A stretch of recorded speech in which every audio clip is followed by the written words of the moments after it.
Tony, ভালো করে জুতো পালিশ কর, চালাকি করিস না, আমি একটা পার্টিতে যাব। আরে দিদি, তুমি কি বলছো? আমি বাড়ির সবারই তো জুতো পালিশ করে দিই। আজ প্রথম তুমি আমাকে জুতো পালিশ করতে বলছো, আর আমি সেই কাজকে খারাপ করতে পারি?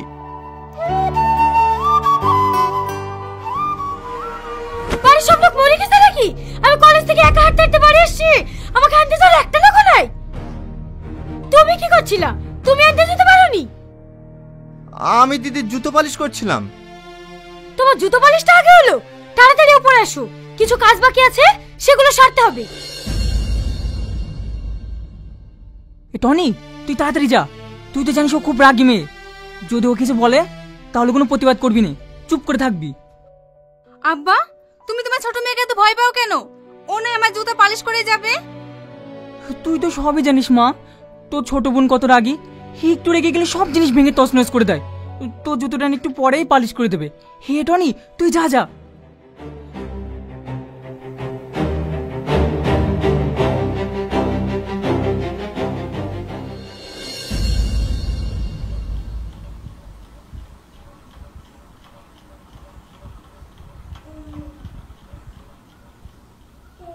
বলো ম্যাম সাহেব, কি করতে হবে? আমি তোমাকে ভালোবাসি, আমি তোমাকে বিয়ে করতে চাই। আমি তোমাকে বলিনি এই বাড়িতে কোনো নিচু কাজ করবে না? কি করব বলো? দিদি হুকুম করলে আমি না করতে পারবো? ওরও দেখছে মনুষ্যত্ববোধ হারিয়ে গেছে, সবার দেখা দেখি ও জুতো পালিশ করাচ্ছে। কাল থেকে আমি আর চুপ করে থাকবো না, কাল আমি সবাইকে জানিয়ে দেবো আমি তোমাকে ভালোবাসি। তাহলে তোমাকে দিয়ে কেউ নিচু কাজ করানোর সাহস পাবে না। না না, তোমার কাছে হাত জোড় করে বলছি, দয়া করে তুমি এইসব কথাগুলি বলো না। তোমার কিচ্ছু হবে না, কিন্তু বাবুজি আমাকে মারতে মারতে এ বাড়ি থেকে বের করে দেবে। টনি ঠিক কথাই বলেছে, তোদের ভালোবাসার কথা যদি বাড়িতে বলিস না তাহলে সত্যি সত্যি টনিকে বাড়ি থেকে বের করে দেবে। তুই আমাদের মধ্যে নাক গলাবি না। তুই কি করে পারলি সবকিছু জেনে টনিকে দিয়ে জুতো পালিশ করাতে? আর তুই বুঝতে পারছিস না কেন? আমি টনিকে ছোট ভাইয়ের মতো ভালোবাসি। বাড়ি কাকা কাকি সবাই আমাকে খারাপ ভাবতে শুরু করেছিল, তাই আমি টনিকে দিয়ে জুতো পরিষ্কার করতে বাধ্য হয়েছিলাম। দেখো না দিদি, ও আমাকে ভালোবেসে বিয়ে করার জন্য জেদ করছে। এটা কি তোমাদের ফ্যামিলিতে মেনে নিতে পারবে? অবশ্যই পারবে, কারণ ভালোবাসা বড়লোক গরিব দেখে হয় না। আমিও তো একটা গরিব ছেলেকে ভালোবাসি, দিন আনে দিন খাই। আমি দুদিনের মধ্যে ওকে বিয়ে করব, কেউ মানুক বা না মানুক। তাই বলছি, তুমিও বিশ্বাস রাখো, তোমাদের ভালোবাসাও পূর্ণতা পাবে। আমি ওকে সেটাই বলি, কিন্তু আমার কথা বোঝার চেষ্টাই করে না।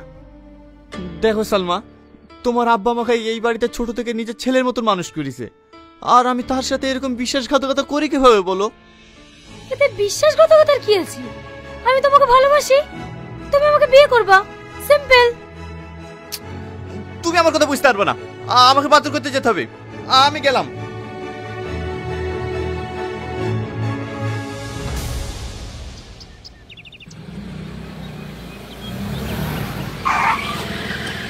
কি ব্যাপার, তুমি কোথায় যাচ্ছ?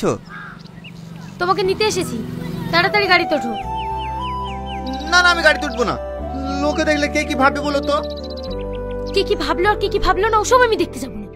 তুমি যে এত কষ্ট করে ব্যাগ নিয়ে হেঁটে যাচ্ছ, এতে আমার কষ্ট হচ্ছে না? তাড়াতাড়ি গাড়িতে ওঠো। কি হলো, ওঠো।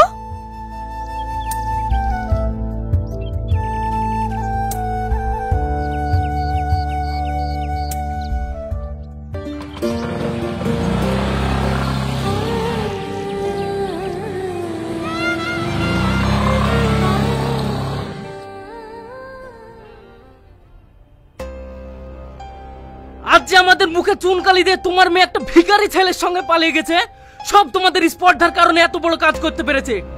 ভাই, তুমি ওই ভিখারিকে জামাই বলে মেনে নেবে কিভাবে? আমি জীবনে মানবো না। আমি আমার মেয়েকে ভালোবাসে দিয়ে একটু স্বাধীনতা দিয়েছিলাম, আর তার সুযোগ নিয়ে এত বড় জঘন্য কাজ করতে পারলো। কি হয়েছে আব্বা? কি হবে আবার? তোর ওই বড় বোন এই চৌধুরী পরিবারের মান সম্মান ধুলোর সঙ্গে মিশিয়ে দিয়ে এক ভিখারি ছেলের সঙ্গে পালিয়ে গেছে।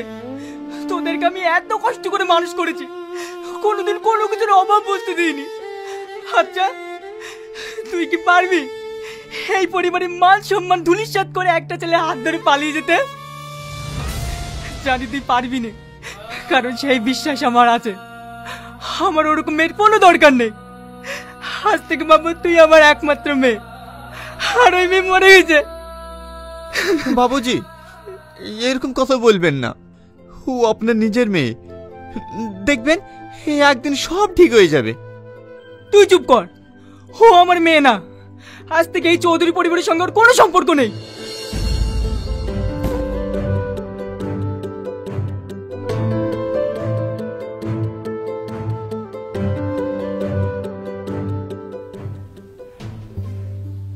মেম সাহেব, তোমার চা। কি ব্যাপার, চলে যাচ্ছ যে? আমার কাজ আছে। টনি দাঁড়াও। Tony, Tony.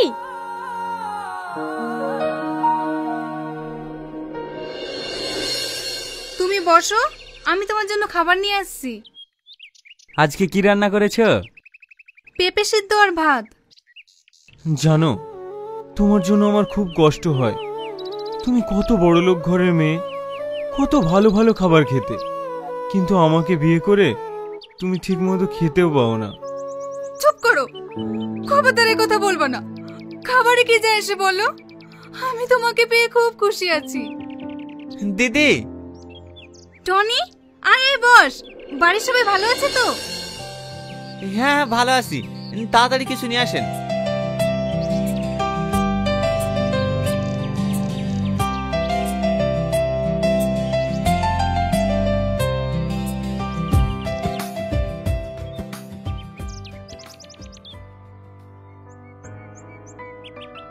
টনি, তোকে একটা কথা জিজ্ঞাসা করব। হ্যাঁ দিদি। তুই যে প্রতিদিন এই জিনিসগুলো নিয়ে আসিস, এইগুলো কি সত্যি আমার আব্বা পাঠায় নাকি তুই নিজে থেকে নিয়ে আসিস? হ্যাঁ, বাপ কি মেয়ের উপর রাগ করে থাকতে পারে? বাবুজি আপনাকে অনেক ভালোবাসে, মানুষের লজ্জার খাতিরে আসতে পারে না। দেখেছো, আমি তোমাকে বলিনি আমার আব্বা ওরকম মানুষ না, আমাদের ঠিক একদিন মেনে নেবে। অবশ্যই মেনে নেবে। থাকেন দিদি, আমার ওর বাড়িতে অনেক কাজ আছে, আসছি। ভাই চারটে খেয়ে যা। না না দিদি, অন্যদিন এসে খেয়ে যাবো।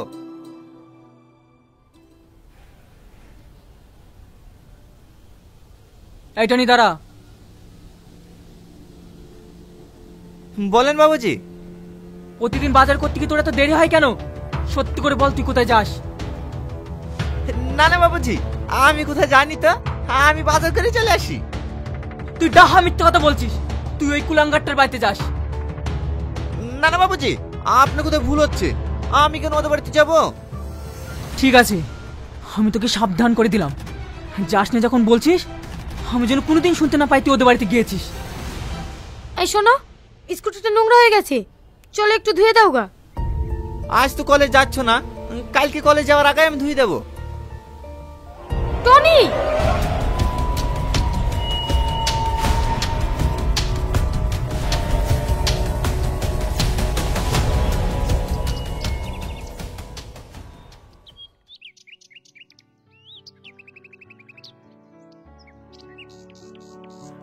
কি ব্যাপার, আমাকে ডাকলে যে? কিছু বলবে? সত্যি করে বলো, তোমাকে এত করে ডাকছি, তুমি আমাকে ইগনোর করছো কেন? তুমি জানো না আমি তোমাকে কতটা ভালোবাসি? দেখো, আমিও তোমাকে অনেক ভালোবাসি, কিন্তু সব ভালোবাসা আমার বাবুজির ভালোবাসার কাছে তুচ্ছ। আমার বাবুজির চোখের পানি আমি কখনো সহ্য করতে পারবো না। সব কথাই বাবুজি বাবুজি আর বাবুজি।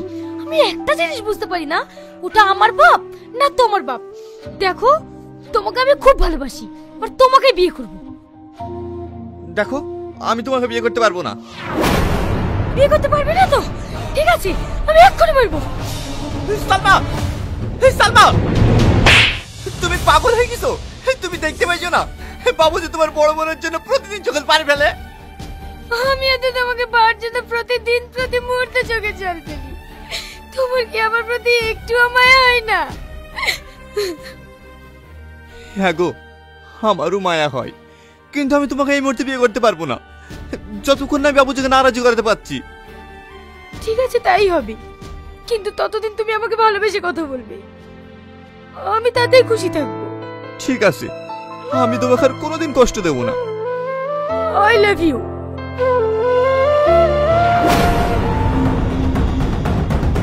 টনি, তোর এত বড় স্পর্ধা, তুই আমার নুনকে আমার সাথে নেমখানামি করিস?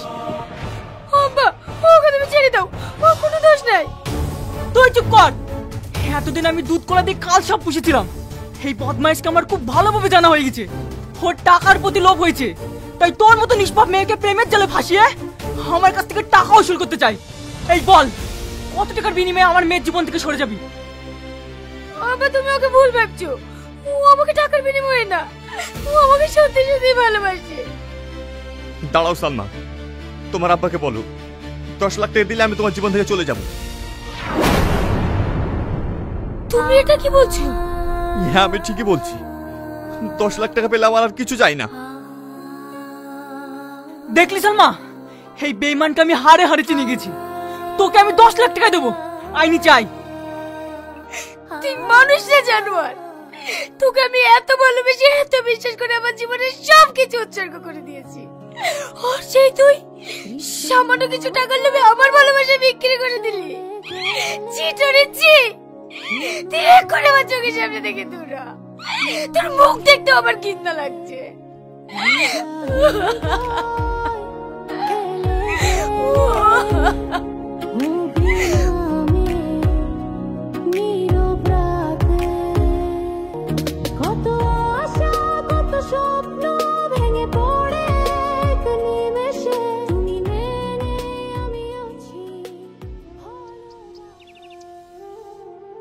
মা, আমরা আর কতদিন বাঁচবো বল?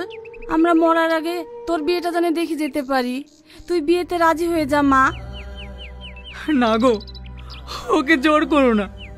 আমাদের ভাগ্যটাই খারাপ। আমাদের কোনো মেয়ে আমাদের মতো বিয়ে করবে না, ওরা ওদের ইচ্ছে মতোই বিয়ে করবে। কান্না করো না আব্বা, আমি তোমার পছন্দের ছেলেকেই বিয়ে করব। তুই সত্যি বলছিস মা?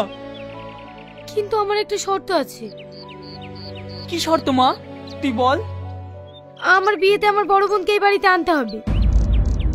না না, এটা কখনোই সম্ভব না। কেন সম্ভব না?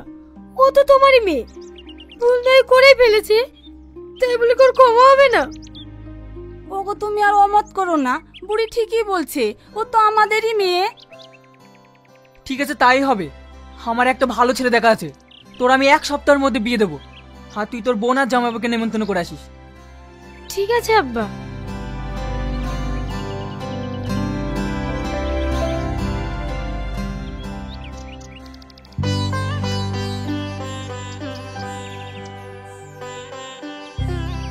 বাপ ভালো আছো? বুড়ি ভালো আছিস তো মা? হ্যাঁ ছোট আব্বা, ভালো আছি। কিরে বোন, কালকে বিয়ে আর আজকে আসার সময় হলো?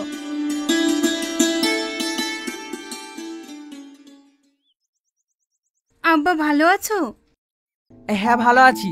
জামাইকে বসতে দে। জানিস মা, তোকে তোর আব্বা মেনে নিয়েছে, আমি অনেক খুশি। তুমি হয়তো জানো না মা, আব্বা আমাদের অনেক আগেই মেনে নিয়েছে।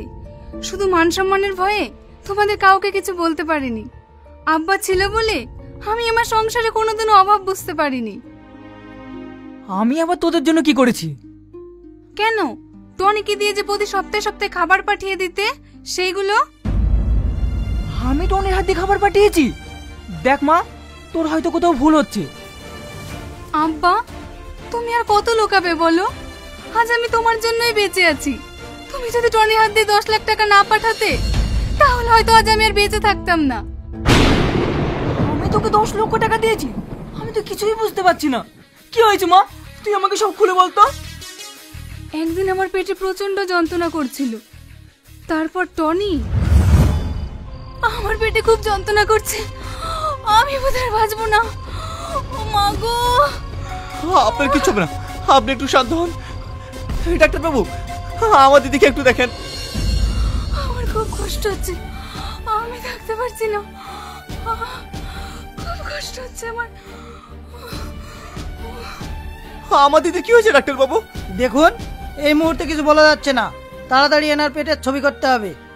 ঠিক আছে ডাক্তার বাবু।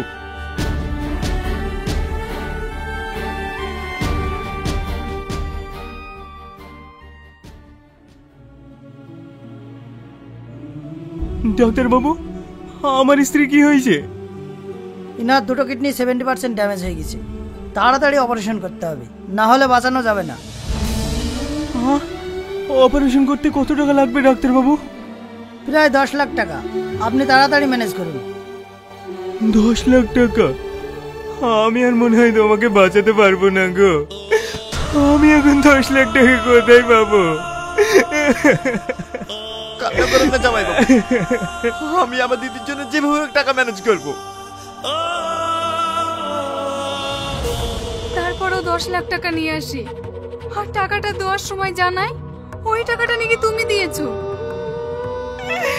হ্যাঁ, টাকাটা আমি দিয়েছি, তবে ওই টাকাটাই হতভাগের ভালোবাসার বিক্রির টাকা ছিল।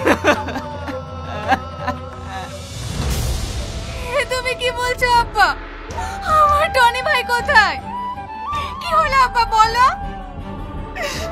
টনিকে আমি বাড়ি থেকে কুকুরের মতো তুত্তুর করে বের করে দিয়েছি।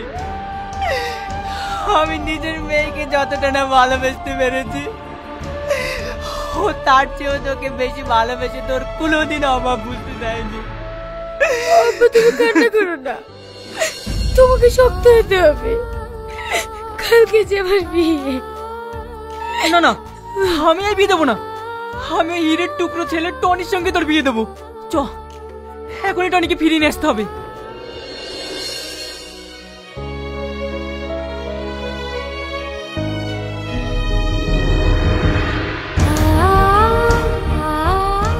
ওই দেখ, হতভাগা বসে আছে। আমি কোন মুখ নিয়ে ওর সামনে গিয়ে দাঁড়াবো? জামা, তোর ভালোবাসাকে তুই ফিরিয়ে নিয়ে আয়।